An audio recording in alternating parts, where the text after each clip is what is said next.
السلام علیکم ورحمۃ اللہ وبرکاتہ۔ بسم اللہ الرحمن الرحیم۔ الحمد للہ رب العالمین، والصلاة والسلام علی سید الانبیاء والمرسلین وعلی آلہ واصحابہ اجمعین، اما بعد۔ محترم ناظرین، اللہ سبحانہ و تعالیٰ کا بے انتہا فضل و احسان ہے کہ اللہ سبحانہ و تعالیٰ نے ہمیں اپنے پیارے نبی حضرت محمد مصطفیٰ احمد مجتبیٰ صلی اللہ علیہ وسلم کی امت میں پیدا فرمایا، اور اللہ سبحانہ و تعالیٰ نے ہمیں اپنے خصوصی فضل سے ماہ رمضان المبارک جیسا عظیم الشان مہینہ عطا فرمایا ہے۔ حضرات گرامی، قرآن کریم کی جب ہم تلاوت کا آغاز کرتے ہیں تو سب سے پہلا سورہ فاتحہ ہے۔ سورہ فاتحہ ایک عظیم الشان سورہ ہے جس کی بہت ساری فضیلتیں وارد ہیں۔ سورہ فاتحہ کے کئی نام ہیں، جس میں سے چند نام میں نے آپ کے سامنے مختصراً عرض کیے تھے۔ سورہ فاتحہ کو فاتحۃ الکتاب بھی کہا جاتا ہے، سبع مثانی بھی کہا جاتا ہے، اور اس کو شافیہ، کافیہ، وافیہ بھی کہا جاتا ہے، اور اساس القرآن بھی کہا جاتا ہے، اور سورۃ الشفا بھی کہا جاتا ہے۔ اس طرح سے قرآن شریف میں جو سورہ فاتحہ ہے اس کے کئی نام وارد ہیں جو اس کی فضیلت پر دلالت کرتے ہیں، اور احادیث شریفہ میں بھی سورہ فاتحہ سے متعلق فضیلت وارد ہوئی ہے۔ ایک صحابی رسول ارشاد فرماتے ہیں کہ حضور پاک صلی اللہ علیہ وسلم نے ان سے ارشاد فرمایا تھا، الا اعلمک اعظم سورۃ فی القرآن، کیا میں تم کو نہ سکھلاؤں قرآن میں جو سب سے عظیم سورہ ہے، اس سورے کو میں تم کو نہ سکھلاؤں قبل ان تخرج من المسجد، تمہارے مسجد سے نکلنے سے پہلے۔ فاخذ بیدی، صحابی رسول نے فرمایا کہ حضور نے میرے ہاتھ کو تھاما، میرے ہاتھ کو پکڑا۔ فلما اردنا ان نخرج، جب ہم نکلنا چاہے، قلت یا رسول اللہ، تو میں نے عرض کیا، یا رسول اللہ صلی اللہ علیہ وسلم، انک قلت، کہ آپ نے ارشاد فرمایا تھا، لو علمک اعظم سورۃ فی القرآن، میں تم کو قرآن کے سب سے عظیم سورے کی تعلیم دوں گا۔ قال، حضور اکرم صلی اللہ علیہ وسلم نے ارشاد فرمایا، الحمدللہ رب العالمین، وہ اعظم ترین سورہ، وہ سب سے عظیم سورہ قرآن کریم کا وہ کیا ہے؟ الحمدللہ رب العالمین، حضور نے ارشاد فرمایا۔ اور حضور نے فرمایا، ہی السبع المثانی، وہ سبع مثانی ہیں، والقرآن العظیم، سبع مثانی ہیں، اور وہ قرآن عظیم ہے، الذی اوتیتہ، جو مجھے عطا کیا گیا ہے۔ تو حاضرین کرام اور محترم ناظرین، کو یہ سورہ فاتحہ کی فضیلت ہے جو صحیح حدیث شریف سے ثابت ہے کہ قرآن کریم کا یہ اعظم ترین سورہ ہے، سب سے عظیم سورہ سورہ فاتحہ ہے، اور ساتھ ہی ساتھ حضور نے اس کو سبع مثانی بھی کہا ہے۔ اب سبع مثانی کا مطلب کیا ہے؟ سبع مثانی اس کو کیوں کہا جاتا ہے؟ کیونکہ مفسرین فرماتے ہیں کہ لِأَنَّهَا تُسَنَّى فِي كُلِّ صَلَاةٍ، کیونکہ یہ ہر نماز میں 2 مرتبہ اس کو رکھا گیا ہے۔ 2 مرتبہ رکھا جانے کا مطلب، مثال کے طور پہ اگر ہم 2 رکعت کی نماز پڑھتے ہیں تو دونوں رکعتوں میں سورہ فاتحہ پڑھنا ہے، اسی لیے اس کو مثانی کہا جاتا ہے۔ اور بعض مفسرین نے یہ بھی فرمایا ہے، لِأَنَّ نُزُولَهَا مَرَّةً فِي مَكَّةَ مرتن و مرتن فی المدینۃ المنورۃ، بعض مفسرین نے کہا کہ اس کا نزول جو ہے 2 مرتبہ ہوا ہے، ایک مرتبہ مکہ مکرمہ میں اور دوسری مرتبہ مدینہ منورہ میں، اسی لیے اس کو مثانی کہا جاتا ہے، یعنی یہ سورہ دوہرا سورہ ہے، 2 بار اس کو نازل کیا گیا ہے۔ اور 7 سبع مثانی اس کا نام رکھا گیا۔ مثانی کا مطلب آپ نے سنا، پھر سبا کا مطلب کیا ہوتا ہے؟ عربی زبان میں سبا 7 کو کہتے ہیں۔ اب یہ 7 کا مطلب کیا ہے؟ کیونکہ اس سورے میں 7 آیتیں ہیں، اسی لیے اس کو سبا کہا جاتا ہے۔ اور صاحب روح البیان نے اس کے ایک بہت ہی بہترین اس کے معنی بیان فرمائے ہیں کہ لِأَنَّ مَنْ فَتَحَ فَاهُ بِقِرَاءَةِ آيَاتِهَا السَّبْعِ غُلِقَتْ مِنْهُ أَبْوَابُ النِّيرَانِ السَّبْعَ۔ صاحب روح البیان نے یہ بات لکھی ہے کہ جو شخص اس کی 7 آیتوں کو پڑھے گا تو کیا ہوگا، اس سے دوزخ کے 7 دروازے بند کر دیے جاتے ہیں۔ اسی لیے اس سورے کو سبا کہا جاتا ہے، یعنی یہ 7 آیتیں ہیں۔ کیسی 7 آیتیں ہیں؟ صاحب روح البیان کے حوالے سے جیسا انہوں نے لکھا ہے کہ جو شخص اس سورے کو پڑھے گا، اس سورے کی 7 آیتوں کو پڑھے گا، اللہ سبحانہ و تعالی اس کے لیے دوزخ کے 7 دروازے بند کر دے گا۔ یہ اس سورے کی فضیلت میں وارد ہے، کیونکہ اس کو سبع مثانی کہا جاتا ہے۔ اسی طرح سے حدیث شریف میں وارد ہے کہ حضور نے ارشاد فرمایا والذی نفسی بیدہ، قسم اس ذات کی جس کے دست قدرت میں میری جان ہے، ما انزلت فی التوراۃ ولا فی الانجیل ولا فی الزبور ولا فی القرآن، کہ تورات میں اور انجیل میں اور زبور میں اور قرآن میں ما نزلت سورۃ، ما نزلت فی التوراۃ ولا فی الانجیل ولا فی الزبور ولا فی القرآن سورۃ، کہ تورات، زبور، انجیل، قرآن میں اس جیسا کوئی سورہ نازل نہیں کیا گیا۔ سورۃ مثلھا، اس جیسا کوئی سورہ نازل نہیں کیا گیا۔ وَإِنَّهَا السَّبْعُ الْمَثَانِی، سورہ فاتحہ 7 مثانی ہے۔ 7 مثانی کا مطلب میں نے آپ سے ابھی عرض کیا ہے۔ والقرآن العظیم الذی اعطیت، اور وہ قرآن عظیم ہے، وہ عظیم قرآن ہے جو مجھ کو عطا کیا گیا۔ تو محترم ناظرین، قرآن کریم کے سورہ فاتحہ کی یہ فضیلت ہے کہ حضور نے فرمایا ہے کہ یہ اس جیسا سورہ نہ تورات میں اترا ہے، نہ زبور میں اترا ہے، نہ انجیل میں نازل کیا گیا ہے۔ قرآن شریف کا یہ سورہ قرآن شریف میں موجود ہے، اور وہ سورہ فاتحہ ہے۔ اتنی عظیم یہ سورت ہے، الحمدللہ جب ہم چاہیں اس کو پڑھ سکتے ہیں، جب ہم چاہیں اس کی تلاوت کر سکتے ہیں۔ اور آپ بھی غور فرمائیے گا کہ نمازوں کی ہر رکعت میں اس کو رکھا گیا ہے، کیونکہ یہ سورہ اتنا زیادہ اہمیت کا حامل ہے، اتنی فضیلت والا ہے، تبھی تو اس کو ہر نماز کی ہر رکعت میں پڑھنے کا حکم دیا گیا ہے، اور پڑھنے کے لیے کہا گیا ہے، اسی لیے ہم اس کو پڑھتے ہیں، اس کی تلاوت کرتے ہیں۔ اور اسی طرح سے حدیث شریف میں اس سورے کی بہت ساری فضیلتیں آتی ہیں کہ ایک روایت میں آتا ہے کان النبی صلی اللہ علیہ وسلم فی مسیر فنزل، کہ رسول کریم صلی اللہ علیہ وسلم ایک سفر میں تھے، پس حضور نے سفر کے دوران اپنے سواری سے حضور اترے،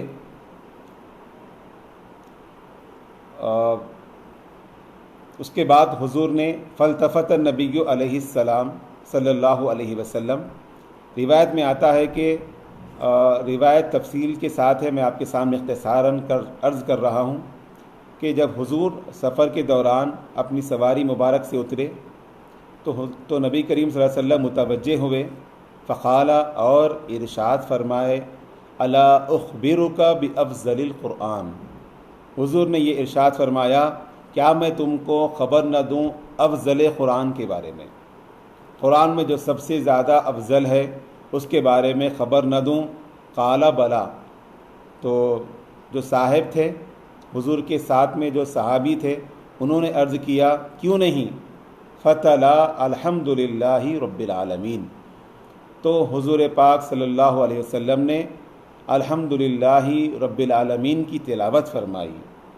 پتہ چلا کہ قرآن کریم میں سورہ فاتحہ اعظم ترین سورہ ہے، سب سے بڑا سورہ ہے، سب سے عظیم سورہ ہے، اس کی بہت زیادہ فضیلت وارد ہوئی ہے۔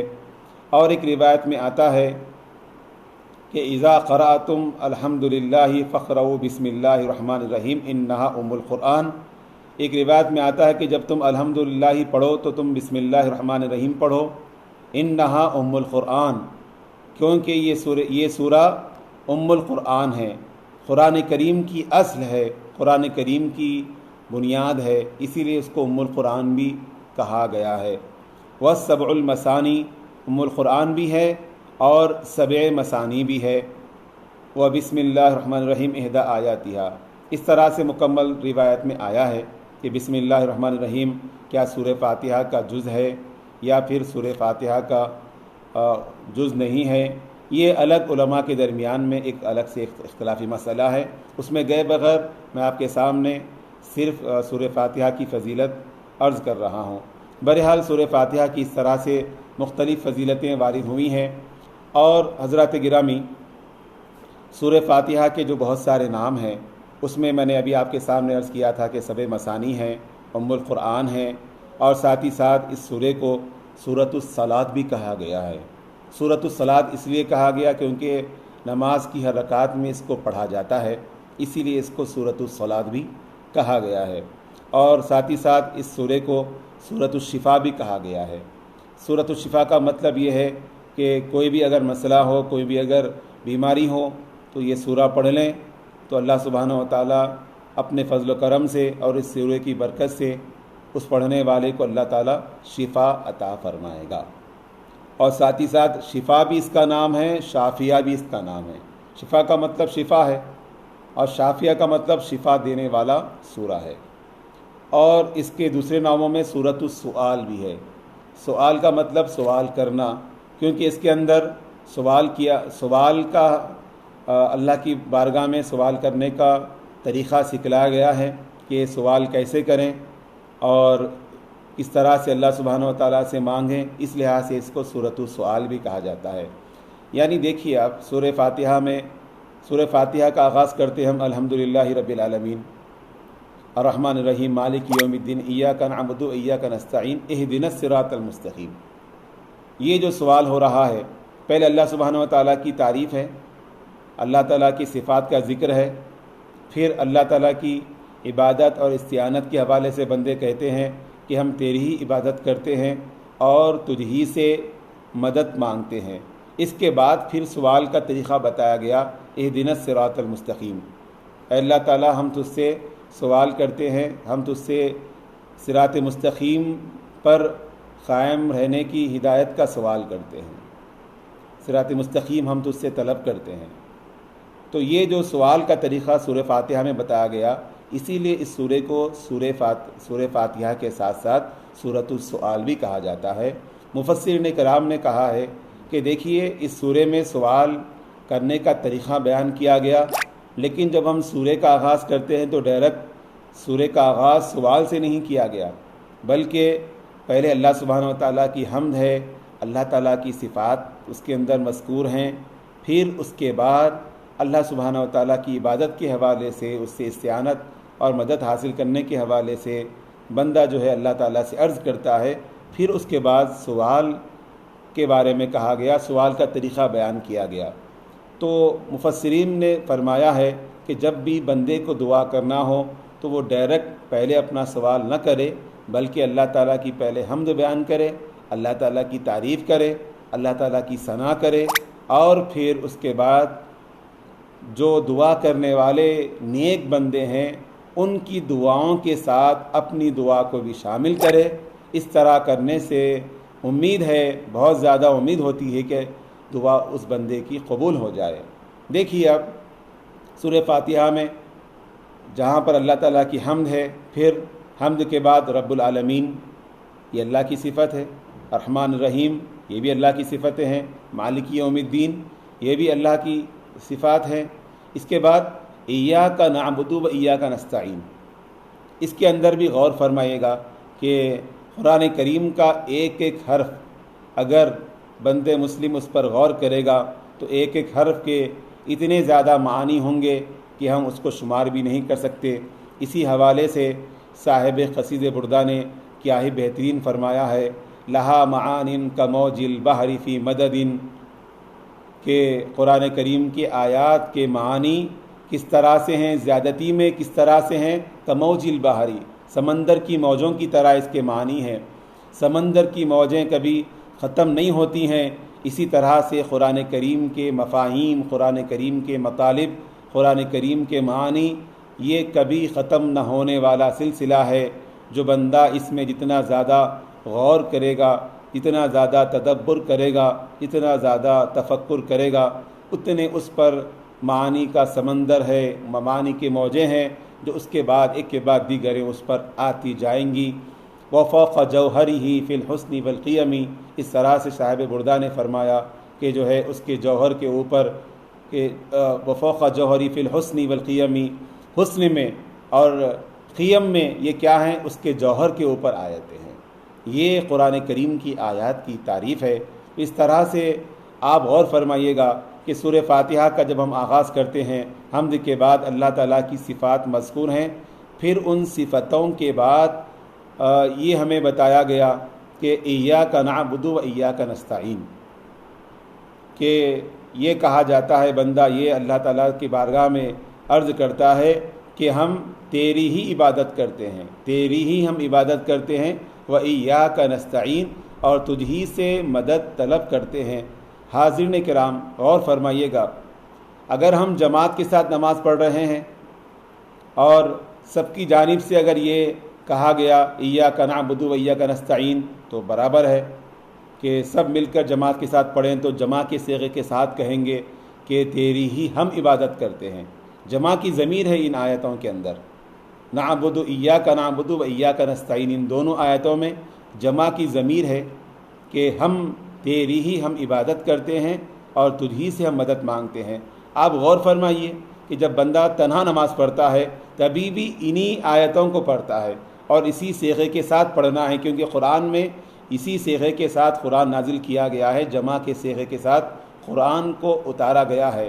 تو تنہا پڑھنے والا بھی نعبدو بول رہا ہے اور نستعین کہہ رہا ہے، اور جماعت والے تو لازمی طور پہ نعبدو اور نستعین کے الفاظ پڑھتے ہیں، تنہا پڑھنے والا بھی اسی طرح سے کہتا ہے۔ تو مفسرین کہتے ہیں کہ تنہا نماز پڑھنے والا بھی جب کہتا ہے کہ ہم تیری عبادت کرتے ہیں اور ہم تجھ سے مدد مانگتے ہیں، تو مطلب کیا ہے؟ تنہا نماز پڑھنے والا بندہ اپنی نماز کو اور اپنی عبادت کرنے کو اور اپنے اللہ تعالیٰ سے سوال کرنے کو سارے نیک بندوں کی دعا کے ساتھ شامل کر رہا ہے، سارے نیک بندوں کی عبادت کے ساتھ شامل کر رہا ہے، اور نیک بندوں کے استعانت اللہ تعالیٰ سے مدد کرنے کے ساتھ اپنی مدد کی دعا کو بھی شامل کر رہا ہے، تاکہ اس بندے کی دعا بھی ان نیک بندوں کے ساتھ میں رہنے کی برکت سے قبول ہو جائے۔ اس وجہ سے یہ جو ہے ہم قرآن کریم کی جب تلاوت کرتے ہیں، سورہ فاتحہ پڑھتے ہیں تو نعبدو کا صیغہ پڑھتے ہیں، نستعین کا صیغہ پڑھتے ہیں، کیونکہ نازل اسی طرح سے ہوا ہے، اسی طرح سے پڑھنا ہے، اور تنہا پڑھنے کا مطلب یہ ہوتا ہے جو میں نے آپ کے سامنے کہا ہے۔ تو حضرات گرامی، یہ سورہ جو ہے سورہ فاتحہ بھی ہے اور سورۃ الصلاۃ بھی ہے، اور ساتھ ہی ساتھ اس سورے کو سورۃ الشکر بھی کہا گیا ہے، یعنی شکر کا سورہ ہے۔ شکر کا سورے کا مطلب کیا ہے؟ شکر کرنے کا مطلب جو نعمت ہم کو عطا کرنے والا ہے اس سے ہم شکریہ ادا کریں۔ تو شکریہ ادا کرنے کا اس سورے میں کہاں پر بیان ہے؟ تو پہلی جو آیت کریمہ ہے الحمدللہ رب العالمین، پہلی آیت میں بندہ پڑھتا ہے، تلاوت کرتا ہے الحمدللہ، تمام تعریف رب العالمین کے لیے ہے۔ تو تمام تعریف رب العالمین کے لیے ہے۔ جب بندہ اس آیت کا ورد کرتا ہے، اس کو پڑھتا ہے اور تلاوت کرتا ہے، تو گویا کہ اللہ سبحانہ و تعالیٰ کا شکر ادا کر رہا ہے۔ اے اللہ تعالیٰ کے تمام تعریفیں تیرے لیے ہے، تو نے جو مجھے نعمتیں عطا فرمائی ہے، جن نعمتوں سے تو نے مجھے سرفراز کیا، وہ ساری نعمتوں پر اے اللہ تعالیٰ تیری تعریف ہے۔ اس طرح سے جو ہے سورہ فاتحہ کو سورہ شکر بھی کہا گیا ہے۔ اسی طرح سے اس سورے کو سورہ کنز بھی کہا گیا۔ کنز کا مطلب ہوتا ہے خزانہ، کیوں نہ ہو، یہ قرآن کریم کا یہ مکمل سورہ قرآن کریم کا خلاصہ ہے، اور اس حوالے سے سورہ فاتحہ کو اگر کوئی بندہ سمجھ جاتا ہے تو قرآن کریم کا سمجھنا اس کے لیے آسان ترین ہو جاتا ہے۔ اسی حوالے سے اس کو کنز بھی کہا جاتا ہے، اور کنز کے دیگر معنی بھی بیان کیے گئے ہیں۔ حضرات گرامی، سورہ فاتحہ جب ہم پڑھتے ہیں، آپ غور فرمائیے، سورہ فاتحہ سے پہلے بسم اللہ الرحمن الرحیم پڑھتے ہیں، اس کے بعد پھر سورہ فاتحہ پڑھتے ہیں الحمدللہ رب العالمین الرحمن الرحیم۔ تمام تعریف رب العالمین کے لیے ہے، الرحمن الرحیم جو بڑا مہربان نہایت رحم کرنے والا ہے۔ اب مفسرین یہاں پر یہ سوال کرتے ہیں کہ بندہ جب سورہ فاتحہ پڑھتا ہے اس سے پہلے بسم اللہ الرحمن الرحیم اس نے پڑھا ہے، پھر جب سورہ فاتحہ کا آغاز کیا وہاں پر بھی الحمدللہ رب العالمین کے بعد الرحمن الرحیم کی وہاں پر اللہ کی دونوں صفتیں مذکور ہیں، دونوں صفتوں کو ذکر کیا گیا۔ ابھی بسم اللہ میں اس نے الرحمن الرحیم پڑھا تھا، پھر دوبارہ انہی دونوں صفتوں کو سورہ فاتحہ میں ذکر کیا گیا۔ کیا وجہ ہے دوبارہ لانے کی؟ کیا وجہ ہے؟ علماء نے بہت سارے معنی بیان کیے ہیں، علماء نے بہت سارے مفاہیم بیان کیے ہیں، اس میں سے ایک مطلب میں آپ کے سامنے عرض کرتا ہوں، جس کو روح البیان کے مصنف نے لکھا ہے کہ دوبارہ الرحمن الرحیم جو لایا گیا بسم اللہ میں، حالانکہ بندہ پڑھا تھا ابھی، اس کے پھر فوری بعد صرف دو آیتیں گزری ہیں، ان دونوں آیتوں کے بعد الرحمن الرحیم لایا گیا۔ یہ بسم اللہ الرحمن الرحیم کے بعد الحمدللہ رب العالمین الرحمن الرحیم جو دوسری آیت میں لایا گیا، اس کی وجہ یہ ہے کہ اللہ سبحانہ و تعالی اپنی ان دونوں صفتوں کو ذکر کر کے ہم کو اس بات کی طرف اشارہ ملتا ہے، اللہ سبحانہ و تعالی گویا ہم کو اس بات کی طرف ہدایت دے رہا ہے کہ اللہ تعالیٰ کی صفات کا بار بار تذکرہ کرنا چاہیے۔ بندے نے ابھی بسم اللہ الرحمن الرحیم میں اللہ کا اسم جلالہ جو ہوتا ہے اس کا ذکر کیا، پھر اس کے بعد الرحمن الرحیم اللہ کی دونوں صفتوں کا ذکر کیا، پھر جب سورہ شروع ہوا الحمدللہ رب العالمین، اس نے رب العالمین کے لیے تعریف کا ذکر کیا۔ رب العالمین پہلی صفت ہے، الرحمن الرحیم دوبارہ پھر ان دونوں صفتوں کو ذکر کیا گیا۔ پتہ چلا کہ اللہ سبحانہ و تعالیٰ کے اسماء حسنیٰ کو بار بار ذکر کرنا چاہیے، بار بار اللہ سبحانہ و تعالیٰ کے ناموں کا ورد کرنا چاہیے، اس سے اس بات کا پتہ چلتا ہے۔ الغرض ناظرین، یہ سورہ فاتحہ سے متعلق چند ضروری اہم ترین معلومات میں نے آپ کے سامنے رکھے ہیں۔ انشاءاللہ تعالیٰ پروگرام انوار قرآن میں تفسیر کا سلسلہ جاری رہے گا۔ اللہ تعالیٰ سے دعا ہے کہ اللہ سبحانہ و تعالیٰ ہم سب کو قرآن کریم پڑھنے کی توفیق عطا فرمائے، ہم سب کو قرآن کریم پڑھ کر سمجھ کر اس پر عمل کرنے کی توفیق عطا فرمائے، اور اس کے احکامات پر ہمیں عمل کر کے دنیا اور آخرت میں کامیاب ہونے کی توفیق عطا فرمائے۔ اے باری تعالیٰ، جو سارے عالم میں، ساری دنیا میں آج جو مرض اور وبا چل رہی ہے، اللہ تعالیٰ اس وبا کا خاتمہ فرما دے، اس وبا کو دور فرما دے، اور ہماری اور ساری انسانیت کی حفاظت فرما۔ وصلی اللہ تعالی علی خیر خلقہ سیدنا محمد وعلی آلہ واصحابہ اجمعین، والحمد للہ رب العالمین۔